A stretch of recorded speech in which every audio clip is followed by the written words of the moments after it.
Hi everyone, I am Lori with Behavior Education at Spirit Keeper Equine Sanctuary, and this is Sarek, one of our Royals at the Ranch. Welcome to Royals at the Ranch, episode 20. This episode is going to air on Thursday, November 4th, 2021, and it's actually not about Sarek, but Sarek is my outgoing Royal. What we're talking about in this episode is a continuation of Fulcrum's story. He arrived here at 5.5 years old, and for that 5.5 years, he spent in a rack system on plain white paper with a water dish. So he had no cognitive complexity whatsoever, and I have been slowly trying to transition him over the last 7 months to living in a home with people, to living with a family. Welcome to Fulcrum's new living space. He actually got put in here on the evening of October 27th, and we're looking at it now just after 2 a.m. on October 28th. And I moved him in his humid hide from his quarantine bin / intermediate enclosure into this one. And now he is exploring. And he spent several hours edging, which means that he took his nose and his face and he rubbed it over all the edges in the interior of the habitat. And he also marked it. So he didn't urinate and he didn't defecate, but he secreted fluid, which sort of looks like serum, if you're familiar with what blood serum looks like. He secreted this fluid, and he really did quite a bit of straining in order to deliberately do that. And he spread that around the habitat. That's obviously something I'm not going to clean up because he is scenting this so that it smells familiar to him. And it's common for snakes when they move into a new location to do that. It's also common for them to explore every part of it because they're stressed, because they're nervous, because they're a little bit anxious. It's new for them.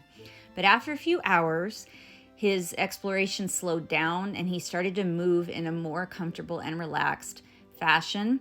And he found his water. And I was very pleased to see that he was relaxed enough to drink. And so again, this is just after 2 a.m. and he's drinking water. Now, it's on top of a black box cage's hide, which I really like because it's a hide, but it can also act as a shelf or a ledge for the snake to lie on, or you can put items on top of it like a rock, another hide, a humidity box. In this case, I've put his water on top of it. This really helps make use of the vertical space more efficient and frees up floor space for me to put other things that his water bowl would otherwise be taking up. It's after 2 a.m. now, so it's the middle of the night. He's pretty much marked his scent all throughout the enclosure. He's explored the territory. He's gotten a drink. And now he's actually using his hide, which made me really happy because this species does do some hiding, and he never used the hide in his old enclosure. He always just hid under that cardboard roll or inside his humid box. So he's been using this white black box enclosure hide since he's been living in this space. Now this is 3:45 in the afternoon, and he's on top of his humid hide, which was the space that he always used to bask in his old enclosure. I had the UVB and halogen above his humid hide in his old enclosure, and now I have it above these rocks. It seems like he figured out after just a little while to move down to the rocks, and that's his actual basking area now, because just almost 45 minutes later, I found him sitting directly under his heat source and on top of the rocks. And that is going to mimic nature a little bit better than the heat source being over his humid hide, because during the day, the sun comes up and it heats surfaces, and it definitely heats rocks and logs and natural surfaces. And then when the sun sets at night, those things dissipate heat in the form of infrared C. And if the snakes still need to get some heat at night, they can lay on those rocks and other surfaces as that heat is dissipating. So this is just going to be a little bit more natural for him than the heat being above his humid hide. And it didn't take him long to figure it out, because every day he comes out of that hide and he has been going to this rocky area to bask. Now you'll see that when he got warm enough, or started to get too warm perhaps, he moved off to the side, and instead of sitting directly under his heat source, now he's moved off a little bit adjacent to the heat source, but he's still on the warm end of the enclosure.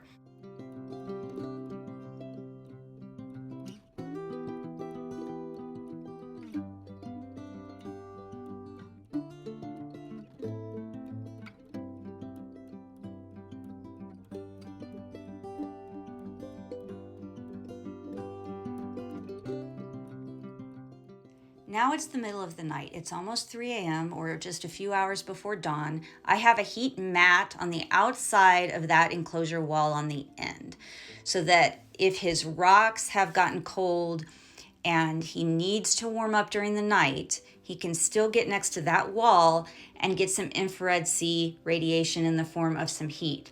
Now his hide at night is dropping down to the low 70s. And then as you'll see here, as I take surface temperature readings towards the warm end of the enclosure, and that's the end of the enclosure where all his heat and light are during the day, and then where his heat mat is at night, that the temperature's rising just slightly. And by the time we get to those rocks, it's 75 degrees at 3 a.m., at least the surface temperature is. Now this is 5:15 p.m. during the day, and it's really warm now where these rocks are and on the warm end of the enclosure, and he's gone into his hide. Again, I'm really happy to see him using this hide because he never used that black plastic hide when it was in his old enclosure, and I haven't seen him use it in this one yet. I have it affixed as a sky hide in this enclosure, but I have not seen him use it. He's pretty much still spending time in and around his humid hide, in that white hide, and then on and around these rocks. So during the day, late afternoon, these are surface temperature readings of the wall, the substrate, and the rocks on the warm end of the enclosure. Now I'm gonna move down to the cool end of the enclosure. And I say cool end because I don't have any lamps at that end. There's no heat at that end. There's no artificial hookups on that other end of the enclosure. So we're gonna go take some readings down there and see if it's cooler. And we're gonna actually take some skin temperature readings of Fulcrum himself, and we're gonna see what those are. When I put the heat gun right on Fulcrum's skin, it read at 84 degrees. Now I have it on his cardboard tube, and that's in the 80s. So it's clear that during the day, after everything is heated up to its maximum, the things are still staying pretty warm in here. There, his skin surface temperature is 83 degrees. So even on what would be considered the cool end of his enclosure, it's still in the upper 70s to low 80s. So we've seen what the temperature is late in the day. We've seen what the temperature is in the middle of the night or before dawn. Now let's check out what the temperature is in the early evening. So this is around 9 p.m. and I'm taking some surface temperature readings, and you can see that even though it's after dark, it's about 9 p.m. These rocks and the substrate and all of the surfaces on this warm end are still in the upper 80s to low 90s. And of course, if I hit the wall, it's going to show around 100 degrees because the heat mat is directly on the other side of that wall right there. And then if we move down and check out what Fulcrum's skin temperature is at this time, and this is again just the surface temperature of his skin, it is still at 80 at after 9 p.m.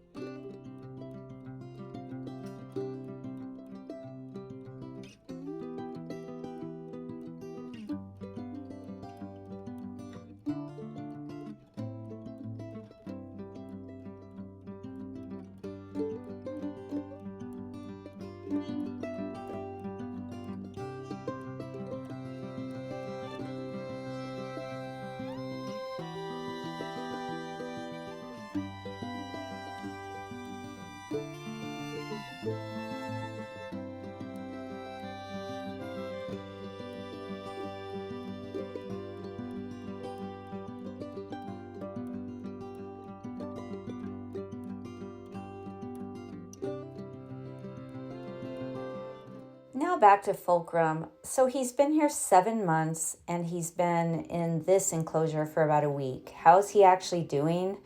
Well, he's doing okay. He is utilizing the space within this enclosure. I've tried to make it feel more secure by putting this substrate barrier up. This is the substrate barrier that comes with Zen Habitats, and there's paper stuck to the outside, which I left on so that he would have a visual barrier and the entire front of the enclosure wasn't just completely exposed for him. He's eaten one time in 7 months, and he is occasionally coming out for exercise periods. He hasn't come out to utilize the exercise space since he's moved into this particular habitat, but he has been on this exercise space in the past when he was in his old habitat.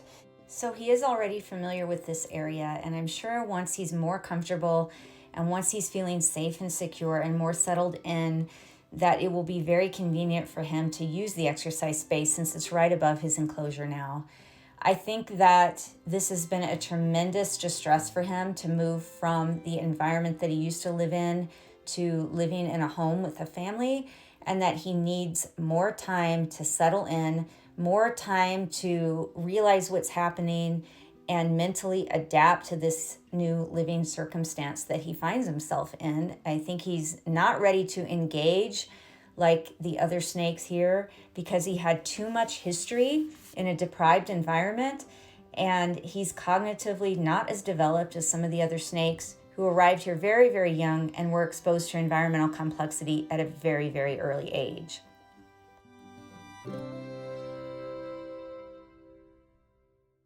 Everybody, thank you so much for watching this episode of Rurals at the Ranch. Please join us again next week for episode 21. And until then, everybody, please remember to always be kind and love your animals.